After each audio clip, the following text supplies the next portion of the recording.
आज आपण इडोळी तालुका जिल्हा हिंगोली या ठिकाणी हाला आणि ह्युमॅग्रो या ठिकाणी वापरलेलं आहे त्या प्लॉटमध्ये आपण आज आलेलो आहे. प्रत्यक्ष शेतकऱ्याकडून जाणून घेऊ त्यांना त्याचे काय फायदे झालेले आहेत आणि त्यांच्या हळदीमध्ये काय त्यांना रिझल्ट आलेले आहेत. तर दादा नमस्कार. नमस्कार. आणि तुमचा इथं आमच्या जे व्ह्युअर्स आहेत त्यांना तुमचा परिचय द्या. माझं नाव साईराम पांडुरंग जाधव, राहणार इडोळी, तालुका जिल्हा हिंगोली. बरं. तर तुम्ही आपल्या कंपनीचं थाला आणि ह्युमॅग्रो हे 2 प्रॉडक्ट तुमच्या हळदीमध्ये उमणी अळीसाठी तुम्ही वापरले होते. वापरले. बरोबर आहे. बरं तुम्ही त्याचा एकरी डोस काय घेतला? एकरी डोस सर 1 लिटर घेतला मी. 1 लिटर थाला आणि 1 किलो ह्युमॅग्रो. हम्म. बरं. आता तुम्ही ड्रिचिंग केली, तर ड्रिचिंग कशा पद्धतीने केली? म्हणजे किती लिटर पाणी घेतलं, कसं द्रावण केलं आणि कशा पद्धतीने म्हणजे दोन्ही तासाला ड्रिचिंग केली? तर पहिल्यांदा म्हणजे जसं की झडीत आम्ही सर ड्रिचिंग केली हो, आणि 2 तासाच्या मध्ये सर आपल्या फवारणीचा जे आपला सर्दीचा पंप जे हो, राहते हो. त्या पंपाने आम्ही ड्रिचिंग केली. हां. एकरी समजा पाण्याचं प्रमाण ठेवलं आम्ही 200 ते 250 लिटर. 200 ते 250 लिटर. तर तुम्ही शेतकरी मित्रांनो पाहू शकता या ठिकाणी पाऊस चालू चालू असताना म्हणजे झडीचं जे वातावरण होतं, थंड वातावरण होतं त्या काळामध्ये यांनी हुमणी अळीसाठी थाला आणि ह्युमॅग्रो हे 200 ते 250 लिटर पाण्यामध्ये सेंटरला पंप धरून ड्रिचिंग केलेली होती. बरं तर तुम्हाला रिझल्ट किती वेळात आला?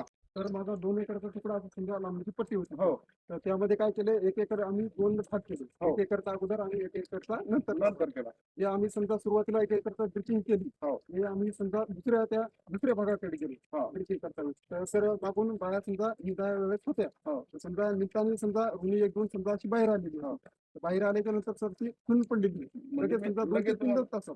2-3 तासामध्ये. तर ड्रिचिंग केल्याच्या नंतर 2 ते 3 तासामध्ये आपल्याला यांना त्या ठिकाणी रिझल्ट आलेले पाहायला मिळतात. आता तुम्ही म्हणता 2 आणि 3 तासात रिझल्ट येतात. तर मग याचा काही आपल्या हळद पिकावर, मुळ्यावर किंवा पिकावर काही विपरीत परिणाम होतो का? तर हे पण आपण शेतकऱ्यापासून जाणून घेऊ. आता तुमच्या याला किती दिवस झाले ड्रिचिंग करून?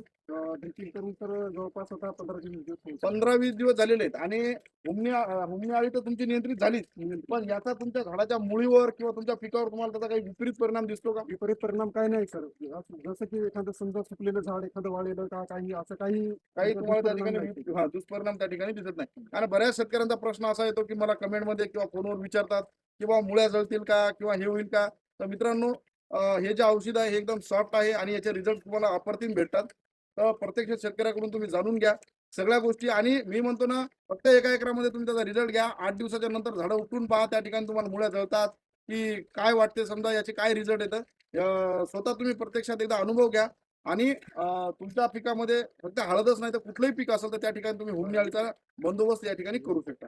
इतर शेतकऱ्याला तुम्ही काय सांगताल बा जे लोक आता हुमणी अळीसाठी बेजार आहेत त्या लोकांना तुम्ही काय सांगताल? हे आपलं थालाच वापरा. हे अप्रतिम त्याचे रिझल्ट आहेत आणि चांगले पण आहे. बरं, धन्यवाद. राम राम.